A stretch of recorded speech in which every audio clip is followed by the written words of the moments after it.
Que el Dios Altísimo les bendiga y les guarde a cada persona que se encuentra de aquel lado y que de alguna manera escuchará y verá este mensaje, cristiano y no cristiano, porque el tema que estaremos tratando nos incluye a ambos. Haremos una serie de videos en donde estaremos explicando los mandamientos de Dios. ¿Son acaso solamente 10 mandamientos? ¿Son menos o son más? Según Maimónides en su cuenta son 613 mandamientos. ¿Todos estos mandamientos me incluyen? No, porque hay mandamientos que son exclusivamente para reyes, para sacerdotes, para mujer, para hombre, para acciones que tenían que ver con la liturgia o el servicio en el templo. Pero sabemos por la palabra que cuando Dios saca a su pueblo de Egipto con mano poderosa, con mano fuerte, a través del profeta Moisés, Dios pide a su pueblo que vaya al desierto para que le adore. Y en el desierto él tiene un encuentro con su pueblo, desciende sobre el monte Sinaí y le entrega a Moisés lo que nosotros conocemos, las dos tablas con los 10 mandamientos o las 10 palabras. Así que iniciaremos con este primer mandamiento que encontramos en el libro de Éxodo capítulo 20. Dice, no tendrás dioses ajenos delante de mí. No te harás imagen ni ninguna semejanza de lo que está arriba en el cielo, ni debajo en la tierra, ni debajo de las aguas que están en la tierra. No te inclinarás a ellas ni las honrarás, porque yo soy Jehová tu Dios, fuerte, celoso, que visito la maldad de los padres sobre los hijos hasta la tercera y cuarta generación de los que me aborrecen, y hago misericordia a millares, a los que me aman y guardan mis mandamientos. Este es un mandamiento específico en el que Dios aclara a su pueblo que no debe tener dioses delante de él. ¿Qué significa esto? Si yo soy creyente y he creído que Dios, el Dios de Israel, el Dios de Jacob, el Dios de la Biblia, el Dios de los cristianos es mi Dios, por lo tanto es mi Señor y es a quien yo debo obedecer. Y Él estableció palabras claves, parámetros claves para que nosotros como sus siervos, como sus pueblos, obedezcamos a Él y no a la voz de otros dioses. ¿Acaso existen otros dioses? Es otro tema que trataremos en otro encuentro. Pero el punto aquí es las imágenes, las estatuas de talla, no inclinarse delante de ellas o postrarse o rendirle adoración o culto. ¿Por qué? Porque estamos violentando de manera directa el mandamiento. ¿A quién incluye eso? A mí que soy creyente o a usted que posiblemente no lo sea aún. Nos incluye a ambos. ¿Por qué? Porque Dios es Dios de toda la tierra, el creador de los cielos y la tierra. No hay otro Dios fuera de Él. Él es el Dios todopoderoso y dice su palabra que Él es un Dios celoso. A los que le aman, Él les da mandamientos para que por medio de los mandamientos sepamos cómo amarle a Él.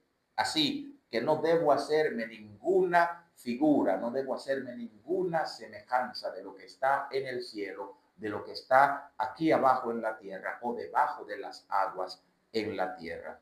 Pero sobre todo no solo hacerlas, ni de yeso, ni de oro, ni de bronce, ni de mármol, ningún tipo de estatua que identifique una deidad o algo a lo que yo pueda aferrarme para adorarlo, venerarlo, inclinarme o rendirle culto de alguna manera.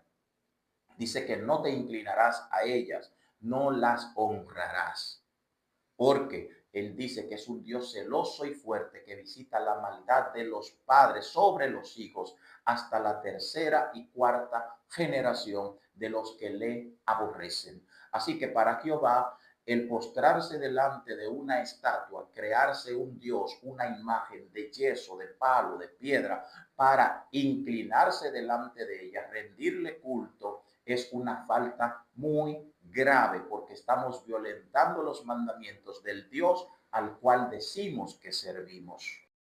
Esto es lo que se conoce como el pecado de la idolatría. Postrarse, arrodillarse, venerar u honrar una imagen, una figura hecha por mano de hombre y queriendo simular que hay en ella algún poder de la divinidad. Esto es idolatría y es castigado por la ley de Dios. ¿Qué sucede? Que en el capítulo 32 del libro de Éxodo nosotros vemos qué ocurre porque Moisés está en el monte Sinaí recibiendo la ley de Dios, pero antes de él descender, el pueblo ya se había corrompido y había violentado este mandamiento.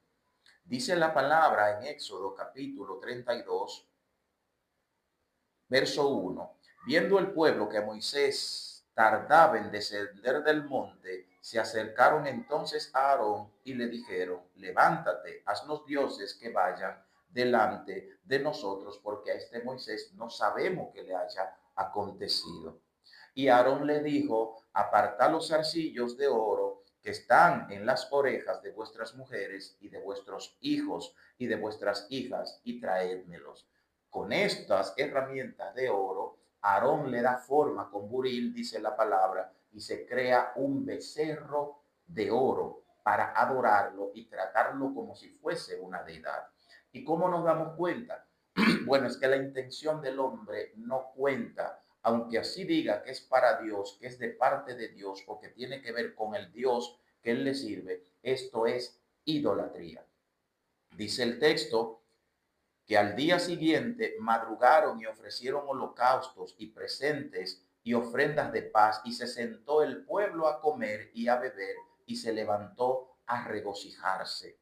Entonces Jehová dijo a Moisés, anda, desciende, porque tu pueblo que sacaste de la tierra de Egipto se ha corrompido. Pronto se han apartado del camino que yo les mandé, se han hecho un becerro de fundición y lo han adorado y le han ofrecido sacrificio y han dicho, Israel, estos son tus dioses que te sacaron de la tierra de Egipto.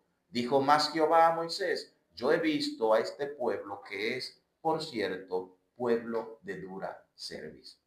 Si observamos la intención del sacerdote Aarón, ellos entienden que el becerro que hicieron es Jehová, el Dios que los sacó a ellos de Egipto, y están haciendo ofrendas, sacrificios delante de esta estatua creadas por ellos mismos, pretendiendo que están haciéndole sacrificio a Dios. Dice la palabra que ese pueblo era un pueblo de dura cerviz, de dura cabeza, de duro entendimiento, como tan pronto ya habían violentado los mandamientos de Dios en cuanto a lo que tiene que ver con la idolatría.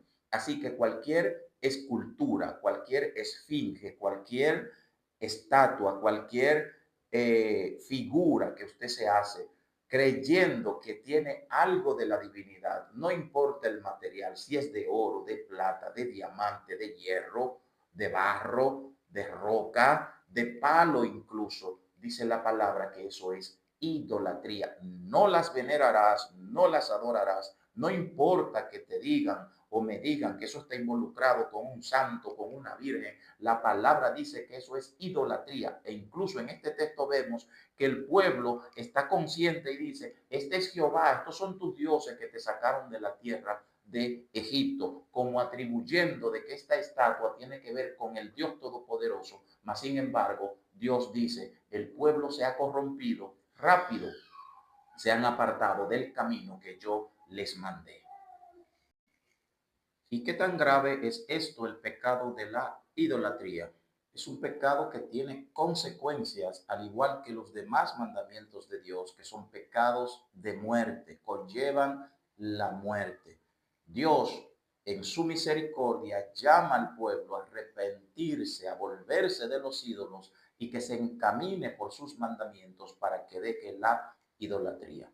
Una cita, por ejemplo, en el capítulo número 28 del libro de Deuteronomio, aquí hay una lista de bendiciones y de maldiciones.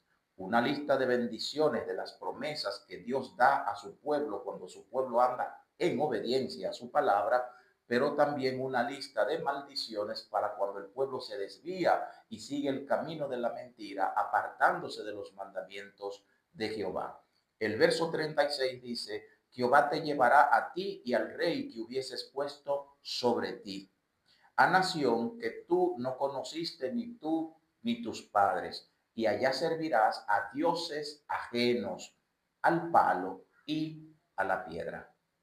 Dios aparta un pueblo para que sea un pueblo entendido, un pueblo con conocimiento, un pueblo que le sirve al Dios vivo, al Dios altísimo, para que no sea como las demás naciones que viven bajo sus propias creencias, bajo sus propias tradiciones, bajo su propia cultura. Dios no quería que su pueblo copiara la cultura de otros pueblos, sino que siguiera los mandamientos que Él les había dado. En caso de que no cumplieran con esas palabras, una consecuencia de ello era que serían dispersos por todas las naciones, y esas naciones a las cuales irían estarían sirviéndole a la piedra y al palo, sus dioses, sus deidades hechas como estatuas de piedra o de madera. Dice el libro de Ezequiel, el profeta Ezequiel, en el capítulo 20, verso 32: y no ha de ser como habéis pensado, porque vosotros decís: somos como las naciones, como las demás familias de la tierra que sirven al palo y a la piedra. Así que muchos del pueblo que se desviaban tras la idolatría querían ser como las demás naciones o familias de la tierra, que tenían sus dioses, sus deidades, sus estatuas, las veneraban, las adoraban, les rendían culto a sus ídolos. Jehová le dice: no, ustedes no pueden ser así, porque ustedes son una nación santa, llamada a obedecerle y a servirle al Dios vivo, un pueblo entendido y con conocimiento. El profeta Habacuc también, en su capítulo 2, el verso 18, hace una pregunta y dice: ¿de qué sirve la escultura que esculpió el que la hizo? La estatua de fundición que enseña mentira, para que, haciendo imágenes mudas, confíe el hacedor en su obra. O sea, es una pregunta que lleva a reflexionar incluso al mismo que se hace la imagen de fundición, se hace la estatua, para luego servirle o adorarla o venerarla como si fuese una deidad o si tiene algo que ver con la deidad. Dice el verso 19: ay del que dice al palo: despiértate, y a la piedra muda: levántate. ¿Podrá él enseñar? He aquí, está cubierto de oro y de plata, y no hay espíritu dentro de él. Son cosas muertas. Mas dice el verso 20: mas Jehová está en su santo templo, calle delante de él toda la tierra. El profeta Isaías es aún más centrado, es aún más claro, es aún más específico. En el libro de Isaías, capítulo 45, verso 20, dice la palabra: reuníos y venid, juntaos todos los sobrevivientes de entre las naciones. No tienen conocimiento aquellos que erigen el madero de su ídolo y los que ruegan a un Dios que no salva. Proclamad y hacedlos acercarse, y entren todos en consulta. ¿Quién hizo oír esto desde el principio y lo tiene dicho desde entonces, sino yo, Jehová? Y no hay más Dios que yo, Dios justo y salvador, ningún otro fuera de mí. Mirad a mí y sed salvos todos los términos de la tierra, porque yo soy Dios y no hay más. Por mí mismo hice juramento, de mi boca salió palabra en justicia y no será revocada. Que a mí se doblará toda rodilla y jurará toda lengua, y se dirá de mí: ciertamente en Jehová está la justicia y la fuerza. A él vendrán y todos los que contra él endurecen el corazón serán avergonzados. En Jehová será justificada y se gloriará toda la descendencia de Israel. El profeta Isaías está enviando una profecía, un reto que hace Dios contra Babilonia, contra el rey de Babilonia. Babilonia estaba sumida en una idolatría tan grande que tenía tantos dioses que hasta el mismo rey se consideraba como un dios. A ese nivel de idolatría estaba Babilonia. Babilonia representa la confusión. Babilonia representa el desvío de los mandamientos de Dios para entrar dentro de perdición, una mente reprobada que no es capaz de pensar y de razonar acerca de sus propias acciones que hace, como por ejemplo erigirse un madero y decir que ese es su Dios y adorarlo, venerarlo y ofrecerle sacrificios. Algo que fue hecho por la misma mano del hombre, un madero que no tiene vida, y querer comparar a eso como si fuese algo semejante a la deidad o atribuirle poder a eso. Jehová dice que delante de él se doblará toda rodilla y toda lengua le confesará. Jehová dice que no hay Dios fuera de él, no hay ninguno, no hay quien salve fuera de él. Nosotros sabemos por la palabra que solo hay un Salvador, un mediador entre Dios y los hombres, Jesucristo hombre. No hay otros medios, no hay otros caminos, no hay santos, no hay deidades, no hay estatua, no hay vírgenes, no hay otros dioses en los cuales el ser humano pueda ser salvo. Tanto cristianos que conocen, así como aquellos que aún no conocen la verdad de nuestro Dios plasmada en las Escrituras.